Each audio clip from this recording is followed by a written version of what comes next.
at dahil no meat muna ngayong Ash Wednesday, flying noodles ang ibibida ng ating Eat Girl na always on the go. Maui, that's you.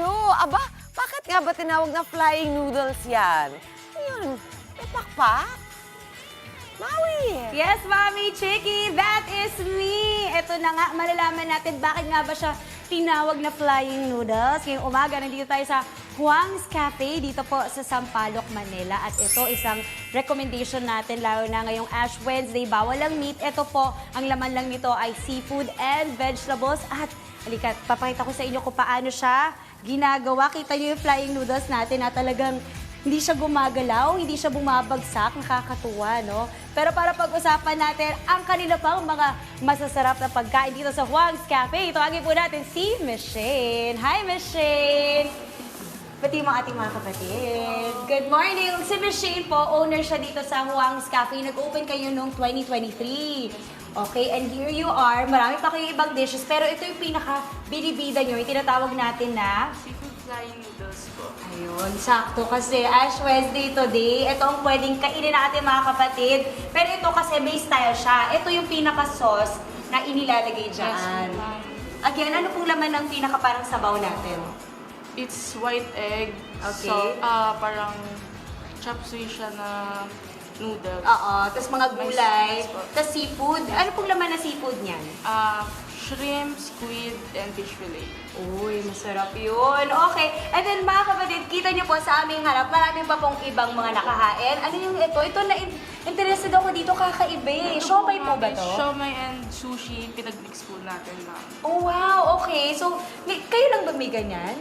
Hindi ko lang Hindi po na- alam, ma'am. Pero parang like, kayo lang yung nakitaan ko ng ganyan. Kasi since Asian food, yung cuisine natin dito, yung Japanese and Chinese pinag-produce. Pinagsama. Okay. Ito naman ay, Boneless, lapu-lapu po na mango sauce. oh, mango sauce. Okay. Ito naman Ito po. po ay salted egg, French beans po namin, Okay. sweet and sour pork, Okay. cereal prawn po, Cereal prawn.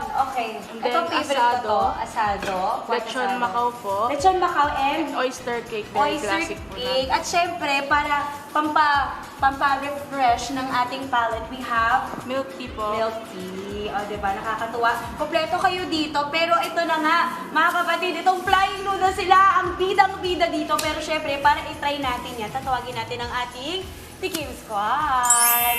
Okay, Tikim Squad, let's go! Good morning po!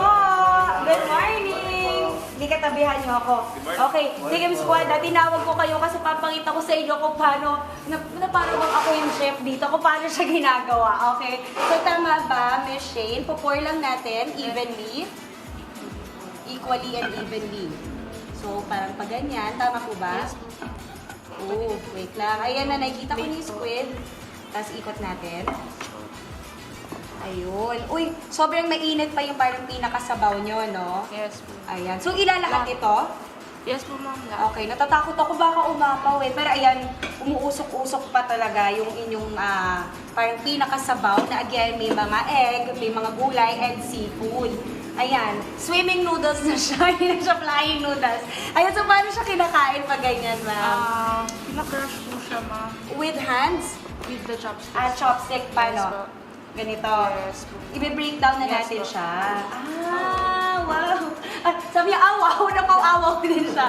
O, di ba? Nakakatuwa. Pag nandito yung mga bata, family nyo, kumbaga meron siyang visuals, matutuwa rin sila. Actually, first time ko makakita ng ganitong klaseng aesthetic na Chinese cuisine. It Talaga? feels very new. Yeah. Ah, nice! Okay, same tayo.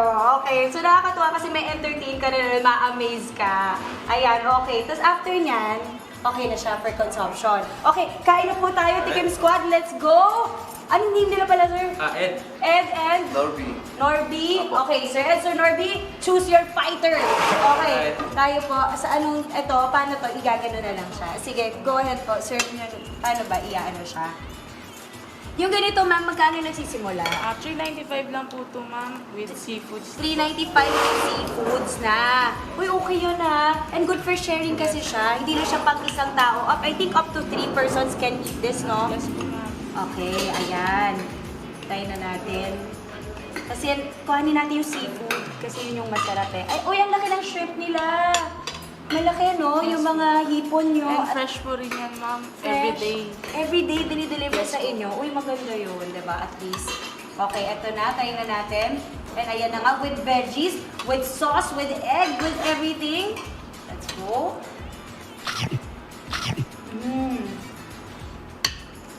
Masarap ng lasa niya. Sakto lang yung lasa, hindi siya matabang, hindi rin overpowering, tapos creamy siya, yung ano niya, hindi nakasabaw niya. Ay, panalo to. I love the flying noodles. Okay, sir, excited na. Ano kinakain niyo? I believe this is oyster cake, right? Okay, Yeah. yes. Kamusta? Yung lasa niya, it's very delicious. Actually, it feels very close. It feels very true to the Chinese cuisine that we used to have whenever we're celebrating Chinese New Year. Actually, me and my uncle are half Chinese. Okay. And we really do enjoy and indulge ourselves with Chinese food. Chinese food, so kumbaga marami na kayo natikman, pero ito kakaiba talaga, mas masarap. Yes, actually, so I'll definitely recommend this one. This one, Yeah, okay, but- kayo po, sir. Ako naman, ma'am, itong Lechon Macau? Lechon Macau, ang gusto po ng ng pagkaluto. Crunchy yung ano, mga balat. Opo, yung ano niya, yung normal tong pagkaluto, ma'am. Masarap po ang ano. Masarap. Okay. Pag gano'n, magkano po oyster cake, magkano lechon Macau? Oyster cake po, ma'am, $3.95 and lechon Macau, ganun din po. Okay, okay. Oh my gosh, I'm so excited. Sa totoo lang, dito rin ako pinaka na-intriga dito sa ating siomai with sushi. Ito mamaya itatry natin mga kapatid. Alam niyo na po, pag kayo ay naghahanap po ng dish today na walang meat, dito po kayo sa kanilang flying noodles dito po sa Huang's Cafe. Again, Miss Shane, maraming salamat. May bago na naman tayo na-discover na masarap na Chinese food, Sir Ed. Sir, thank you so much. Maraming salamat. And bago tayo magbalik sa studio, babatiin ko lang ang ating pinakamamahal or isa sa pinakamamahal nating cameraman, si Kuya Chap. Happy birthday, Kuya Chap! Happy birthday, diba? Happy birthday, Kuya Chap! We love you. Maraming salamat. Okay, mga kapatid, kain po tayo. Back to the studio muna. Mami Chiki! Sakto naman yan, Maui. May pa-birthday noodles. Ayan si Chap. Happy birthday sa'yo. At maraming salamat dyan sa inyong lumilipad na noodles. Mga kapatid, Maui David po. Para laging updated sa viral food spots at unique destinations, mag-follow at subscribe na sa social media pages ng News 5.